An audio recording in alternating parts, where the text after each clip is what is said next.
Informação especializada, influente e confiável. Podcast MIT Technology Review Brasil.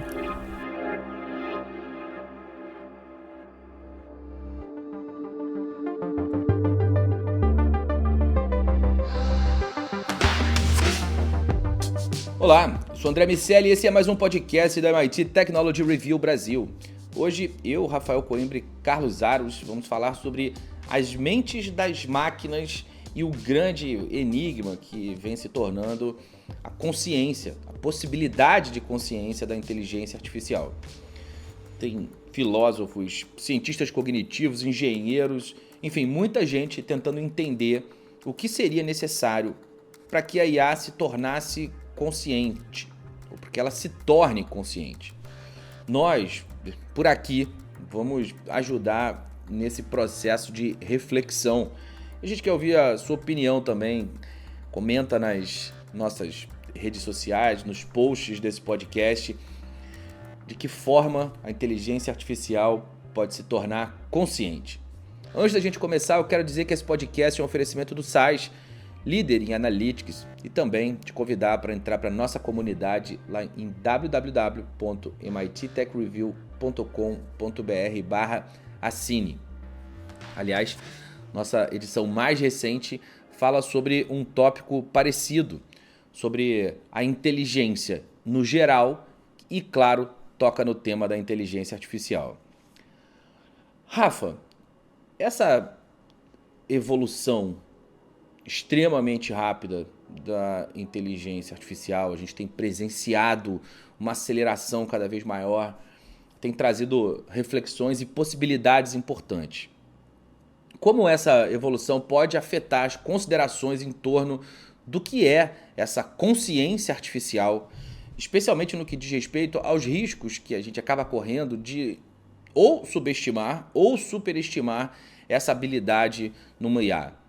A grande questão, André, primeiro é que a gente não tem nem ainda entendimento completo, nem perto disso, do que é a consciência humana. Ainda tem uma discussão prévia a essa, que é o que faz de nós, humanos, consciente, que é um conceito diferente de senciente, que é um conceito diferente de inteligente. Só por aí a gente já vê o mar caudaloso de conceitos para que se defina o que são...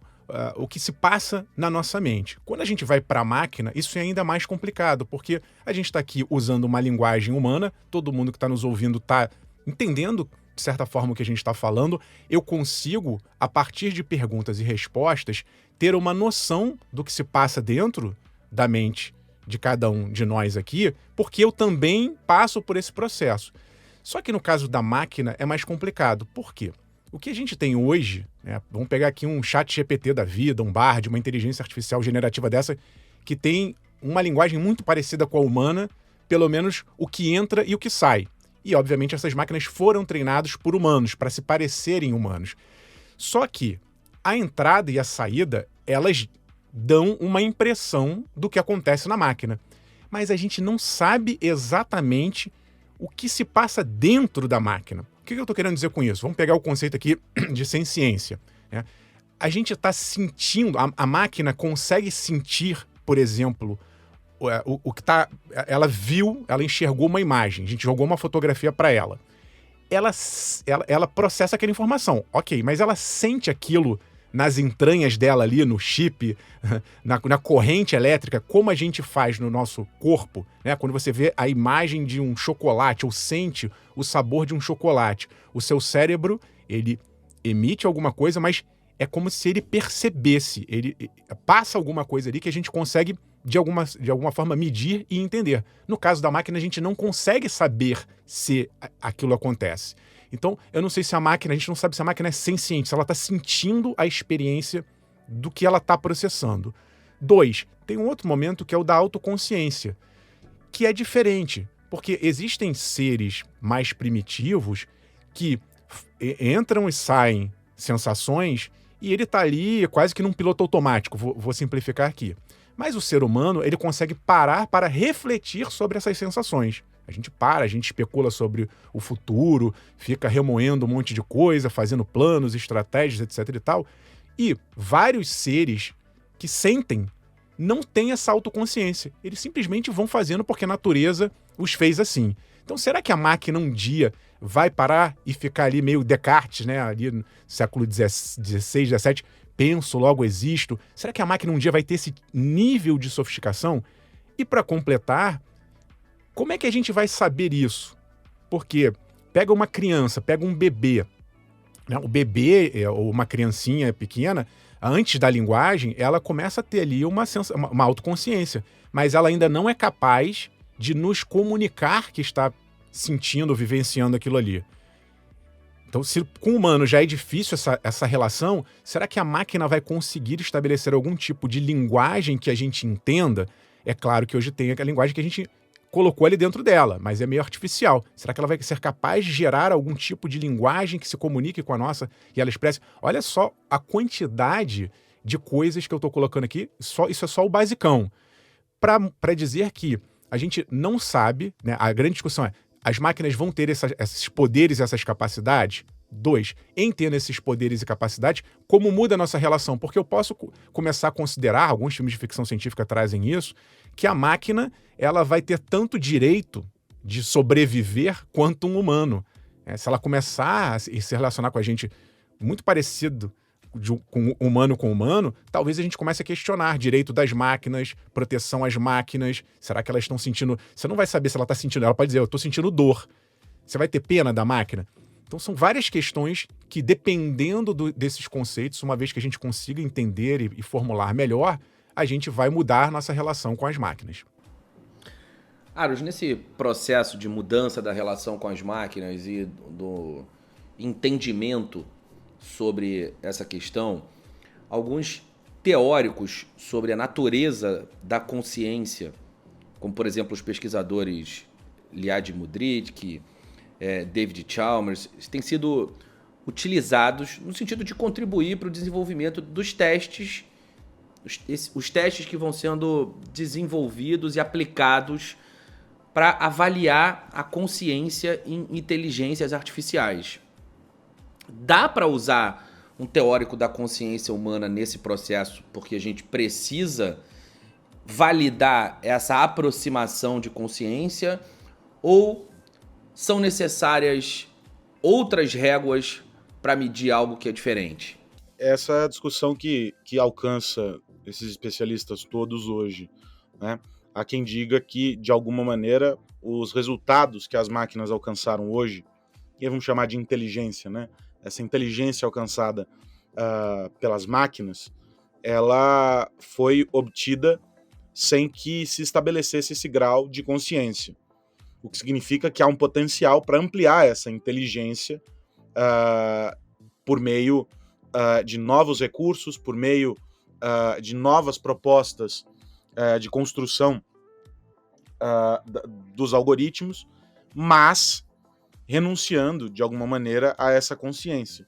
Porque, de alguma maneira, essa consciência também tira a energia, ela move um esforço para essa percepção, para todo esse processo que o Rafa descreveu, né?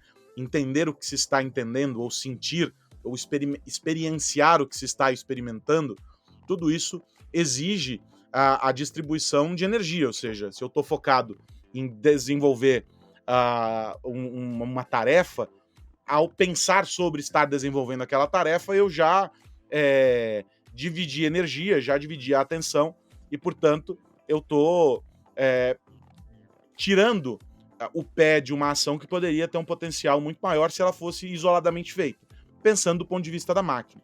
E até mesmo para o lado dos humanos, as análises e os estudos que têm sido feitos não conseguem dar conta de uma compreensão completa do que é esse processo de consciência.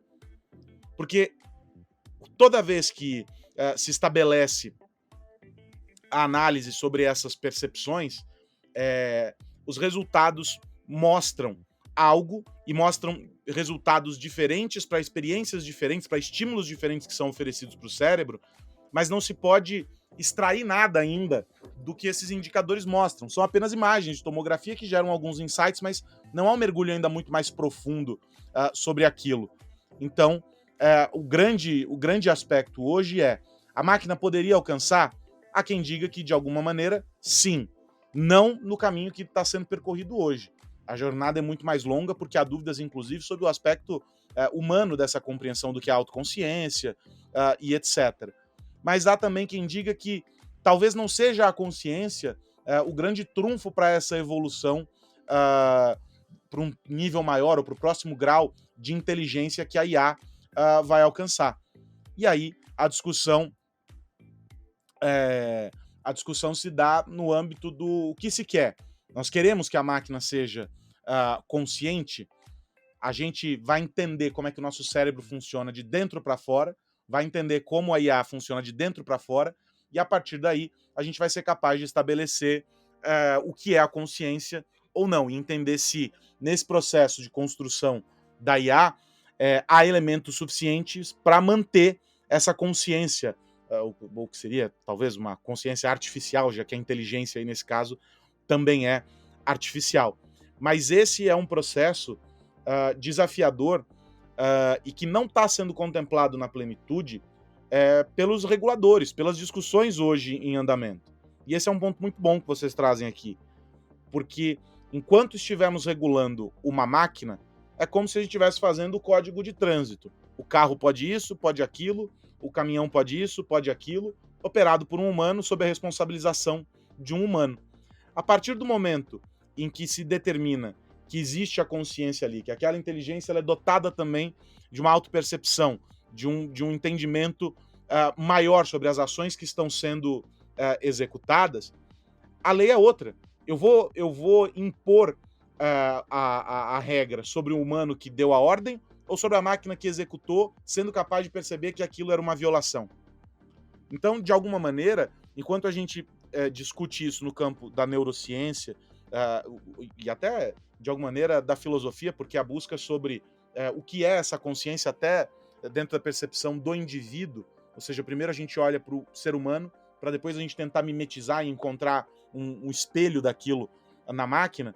Enquanto essa discussão acontece, há uma corrida por uma IA que está cada vez mais inteligente, executando cada vez mais tarefas, entrando em níveis cada vez mais profundos da sociedade e que precisa ser regulado. Mas, por enquanto, a gente lida com a máquina. A gente está olhando a máquina e alguém que dá um comando, né, seja na ação que se estabelece ou no processo de codificação, mas tem um ser humano por trás. Quando a gente assume que existe ali uma máquina que é capaz de discernir se aquilo que ela faz é certo ou errado, se ela consegue entender e caminhar num nível de percepção maior sobre as experiências que ela está propondo ali, isso tudo muda, essa lógica muda. E eu não acho que nós estejamos prontos, pelo menos na ficção a gente já tem algumas propostas, a literatura traz algumas ideias de como lidar com isso, mas em termos práticos na vida real, a gente ainda não entrou nesse mérito. Rafa, nessa questão de avaliação e dessa diversidade de teorias sobre a consciência, certamente vão existir escolas, visões, avaliações, eventualmente até diametralmente opostas. Certamente vão existir visões diferentes, algumas delas possivelmente muito diferentes. Você acha que vai ser possível criar um conjunto de critérios ou algo como um relatório de avaliação de consciência que de alguma maneira seja abrangente o suficiente para padronizar a avaliação de uma possível consciência de inteligência artificial, levando em conta todas essas perspectivas teóricas? Pergunta difícil, André. Eu acho o seguinte, tem uma linha de pesquisadores que entende que é impossível você dissociar, vou chamar assim, o hardware do software. Para pegar o exemplo do ser humano. Você conseguiria fazer o download de você, da sua consciência? Algumas linhas dizem que sim, você conseguiria replicar exatamente, se a gente pegasse todos os átomos do seu corpo e conseguisse jogar lá do outro lado, você se clonaria. E há quem diga que isso é impossível, que uma vez que você mexe com a estrutura do hardware, seja você desmontando você para depois montar, ou tentando pegar só uma parte do que seria essa sua consciência e transportando para um outro ambiente, isso seria impossível. Ou seja, resumindo aqui, o físico está ligado à consciência ou os seus derivados. Então não daria, para essa corrente, isso seria impossível. Para a corrente que acha que é possível, aí sim, talvez haja um caminho para chegar nisso que você está chamando de uma medição, de um padrão, de um entendimento do que seria consciência. Então teria que partir desse princípio que existem elementos comuns entre as máquinas e a partir desses elementos comuns, como a gente hoje pode dizer que um sistema operacional roda numa máquina e em outra é diferente fisicamente, não teria problema, desde que elas sigam mais ou menos ali o mesmo protocolo. A grande questão, André, para mim, é que talvez isso não seja tão importante quanto. Por quê? É claro que é uma super discussão, eu adoro temas ligados à filosofia e à consciência das máquinas, mas do lado humano, eu fico me perguntando se faz diferença. Por que eu estou dizendo isso? O que a gente observa e as novidades das últimas semanas, né, é uma coisa avassaladora e impressionante. Com as máquinas ficando muito parecidas com humanos, a pergunta é: para a gente vai fazer diferença? Ou, se as máquinas imitarem tão bem o ser humano, isso vai fazer alguma diferença? Ou a gente vai acreditar que elas são humanos e pronto? Então tem uma questão aqui que eu acho que vai superar essa. Essa barreira ela vai ser quebrada antes. Em algum momento, a gente vai se relacionar com as máquinas acreditando, mesmo que você diga que não tenha consciência, você vai dizer assim, tá, mas é consciente, não é possível. Tem alguma coisa aqui, essa máquina é muito humana para que ela não pense. E a nossa relação, mesmo você sabendo que ela não tenha, talvez, uma consciência humana, vai ser de humano para humano, é o que eu acredito, em algum momento a gente vai chegar lá. Tem uma outra questão importante também nessa história, que é muito ligada ao que a gente abordou na nossa capa da edição atual da inteligência, que são coisas diferentes. A inteligência é quando você usa ferramentas para chegar a um determinado objetivo. E aí entra uma coisa interessante. Talvez as máquinas serem conscientes não seja algo bom. Esse texto que a gente está discutindo aqui, ele traz essa reflexão também. Por quê? Parar para refletir, as emoções, quantos de nós já não ficamos, né, horas, dias, remoendo uma dor de cotovelo, um problema de trabalho, um problema de saúde. Olha quanto tempo a gente perde envoltos nas nossas emoções e que se a gente tirasse isso, pelo amor de Deus, não estou dizendo que é bom ser frio e não ter emoções, não é isso. Estou dizendo que do ponto de vista da inteligência, cujo objetivo é ser eficaz, é solucionar problemas rapidamente com ferramentas adequadas, a emoção não é uma coisa tão boa assim. Ser consciente, ficar filosofando, não é uma coisa tão boa assim. Então, talvez, para a finalidade que a gente queira como humano, já que nós estamos criando as máquinas, seja algo mais interessante não ter, né? Elimina o fator consciência da máquina, deixa ela ser só inteligente. Ela vai ser mais eficaz, ela não vai sofrer, ela não vai sentir dor, ela não vai chorar, ela vai simplesmente executar uma tarefa do jeito que a gente mandar para os objetivos humanos que a gente quiser. É outra reflexão importante para a gente fazer. Porque isso pode ter desdobramentos nas políticas que vão acabar sendo desenvolvidas em função dessa avaliação. Se em algum momento chegarmos à conclusão que as máquinas têm uma consciência, naturalmente será necessário criar uma resposta a essa consciência. E em função disso, discussões como o tempo máximo de trabalho de uma máquina, de um robô, de um algoritmo, o respeito no trato, todas essas questões que naturalmente têm que ser de fato observadas, elas vão ganhar uma importância ainda maior. Qual será o direito que um ser humano vai ter a mais do que uma máquina? Qual é a linha que divide esse processo? Enfim, tem muita coisa complexa para ser discutida pela frente. E aí, Aros, independentemente dessa abordagem, da estratégia, me parece real a possibilidade de que uma inteligência artificial se torne consciente, dependendo da escala usada e dos critérios usados, ainda que num horizonte um pouco mais distante. Parece que na velocidade que nós estamos evoluindo e dependendo de onde essa régua for colocada, em algum momento a gente vai sim chegar a essa conclusão. Quais você entende que vão ser os desafios práticos ao tentar proteger uma inteligência artificial de possíveis danos ou de tratar uma inteligência artificial como algo consciente, mesmo sem que haja uma convicção a respeito dessa característica? A possibilidade ela é cada vez mais real, e aí a gente tem as projeções, elas variam. São 5 anos, são 10 anos, não importa. Isso eventualmente será alcançado. O grande ponto nessa história está na construção, né? Está no desenvolvimento dessas inteligências artificiais. A gente já discutiu aqui inúmeras vezes, a gente tem vários artigos publicados no nosso site que tratam dos perigos do bias, né? E, invariavelmente, a gente esbarra numa discussão sobre quem está desenvolvendo a IA. Quais são os players e qual é a orientação deles, ou seja, qual é a visão de mundo deles a partir da qual se estabelece o projeto. O que esses caras estão fazendo? Quem está junto com eles? Quais as implicações do que já foi feito? E a gente tem exemplos bem sensíveis que esbarram desde a discriminação até... enfim, são vários os exemplos. Projetos que foram descontinuados, projetos que receberam uma enxurrada de críticas e que tiveram de, aos trancos e barrancos, se refazer. Então, tudo, eu entendo, está na premissa, está no olhar de quem faz essa gestão. Porque, evidentemente, a despeito do que se possa pensar, no fim das contas, alguém vai puxar da tomada se der problema. Ou vamos ser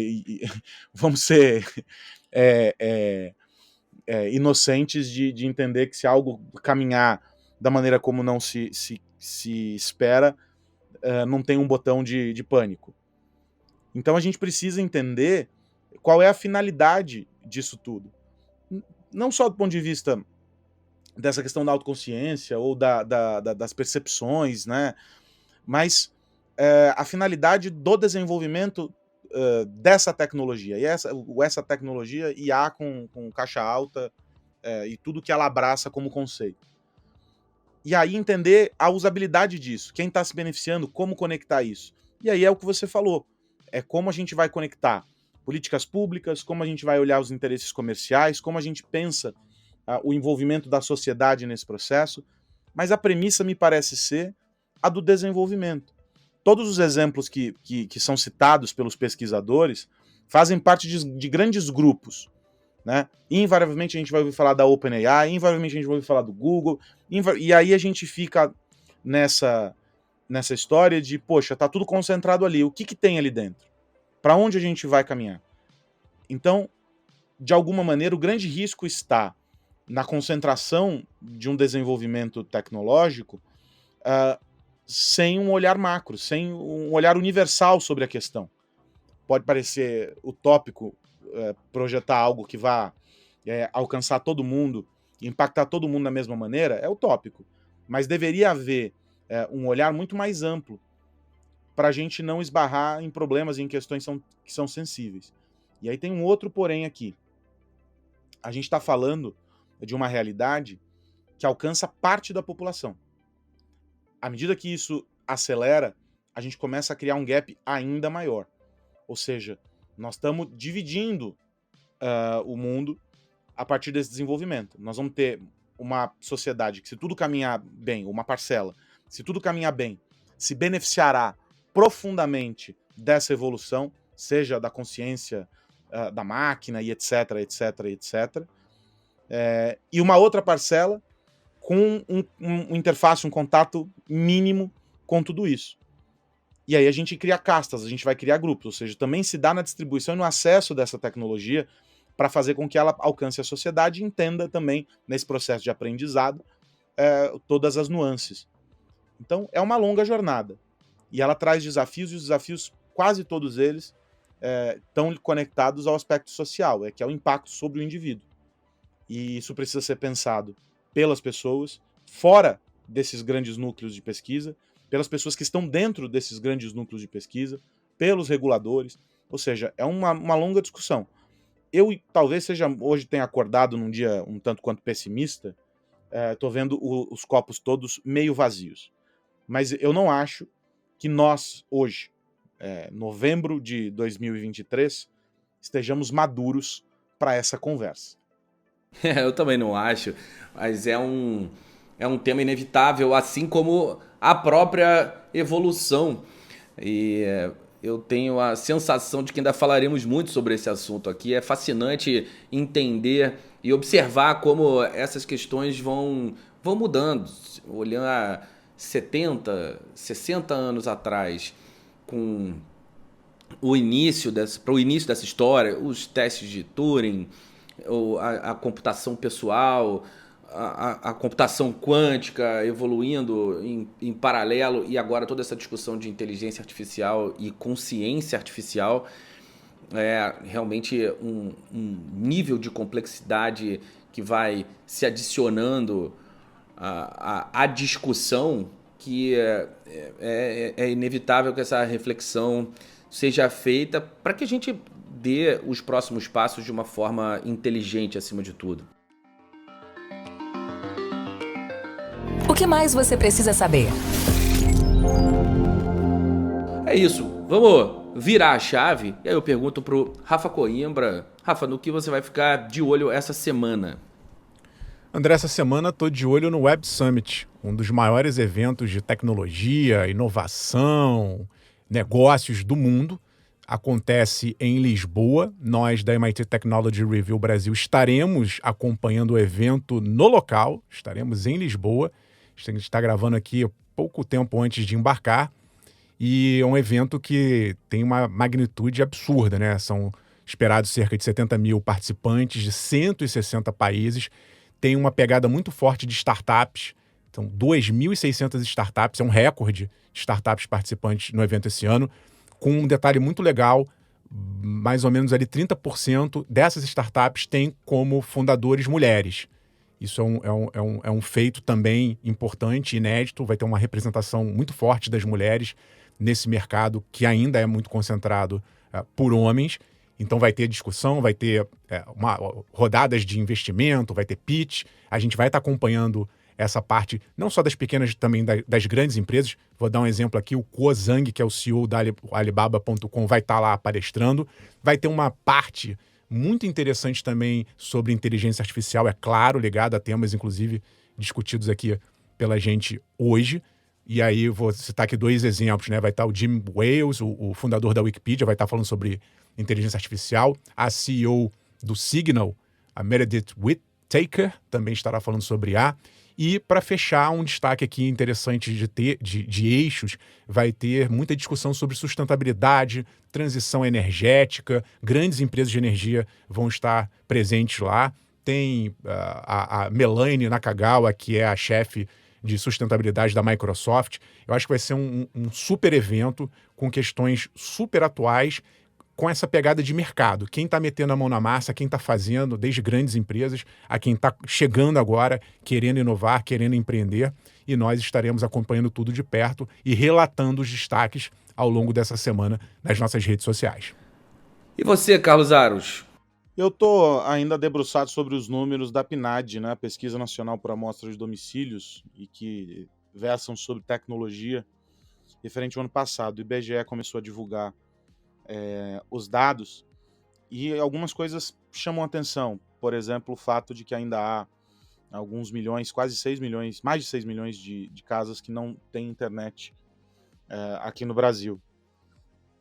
E o motivo para isso, majoritariamente, é o fato de que nenhum morador sabia usar a internet.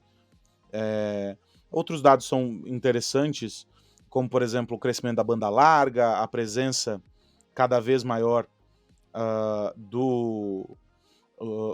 da banda larga nos domicílios. Então, hoje já alcança, nos que têm internet, evidentemente, já alcança quase 100% dos lares, e isso é bem interessante. No Nordeste, a gente tem uma situação diferente em relação à banda larga móvel, isso altera bastante. Mas um dado que eu queria ressaltar aqui e que eu sempre acompanho ano contra ano, é o do número de idosos usando a internet. as pessoas com mais de 60 anos, né, com 60 anos ou mais, que utilizam a internet, esse número saltou de 24% em 2016 para 62% em 2022. E isso é muito importante. É o tipo de inclusão que a gente discute. São pessoas que estão ativas, porque cada vez mais a expectativa de vida e a qualidade de vida aumentam. Há implicações na quantidade de pessoas com 60 anos ou mais também no mercado de trabalho, que precisam estar conectadas, atualizadas, ligadas a esse mundo. Essas pessoas passam a interagir, isso reduz distanciamento, isso, enfim, cria um sem número de possibilidades e se conecta com outras iniciativas para aumentar a qualidade de vida. Esse é um público também com potencial de consumo, que significa que são pessoas que entram na internet e passam a fazer parte de um ecossistema consumidor. As marcas passam a ter que olhar para esse grupo, para esse nicho, para essa comunidade e oferecer respostas e tentar conectar-se a eles. Mas também há outro lado. A gente olha os números das ameaças cibernéticas e a gente vê o quanto os idosos estão vulneráveis dentro do todo. Isso se deve ao fato de que eles entram sem terem tido um contato prévio, sem terem sido preparados para essa realidade. Então, se já é difícil para alguém que nasceu conectado, para quem teve que fazer a transição para uma vida conectada, entender riscos, entender os perigos, é mais difícil. E esse tem que ser um olhar de usabilidade das plataformas para entender também como proteger. A gente viu o uso da engenharia social altamente aplicado a esse grupo de pessoas, justamente porque ali estava a maior chance de êxito. O Pix foi uma festa com as pessoas com mais de 60 anos, golpe de boleto e afins. Então, é muito importante que a gente tenha esse número, 62% das pessoas com 60 anos ou mais conectadas à internet. Isso mostra que a gente está conseguindo alcançar cada vez mais pessoas, ao mesmo tempo em que não basta que elas estejam ali. É preciso cuidar dessa existência delas na vida digital. É preciso criar mecanismos para incluir de fato. Não é só dar um celular, não é só conectar. Isso não é parte da inclusão. Aliás, isso é só parte da inclusão. Tem todo um processo que vem a seguir. Os números na PNAD são interessantes. Poderiam ser muito melhores, mas eles são bem interessantes para um Brasil, a radiografia de um Brasil em 2022. É isso, meus amigos. Hora de ir, mas antes eu quero lembrar que esse podcast é um oferecimento do SAIS. Rafa Coimbra, até a semana que vem. Abraço, André Aros, e a todos que nos ouvem. Até semana que vem. Recomendo que, se você curtiu esse tema de inteligência artificial, dê um pulo no nosso canal no YouTube.